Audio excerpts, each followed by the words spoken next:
ऋणी घणो शाथे करूं शासनतणु संरक्षणं कौसगमंत्र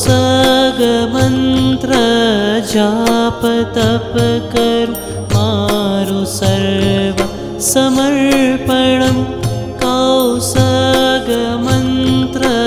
जाप तप करूं मारु सर्व समर्पणं बस प्रार्थना शासनतणा विघ्नोनु थाय विसर्जनम् बस प्रार्थना शासनतणा विघ्नोनु थाय विसर्जनम्।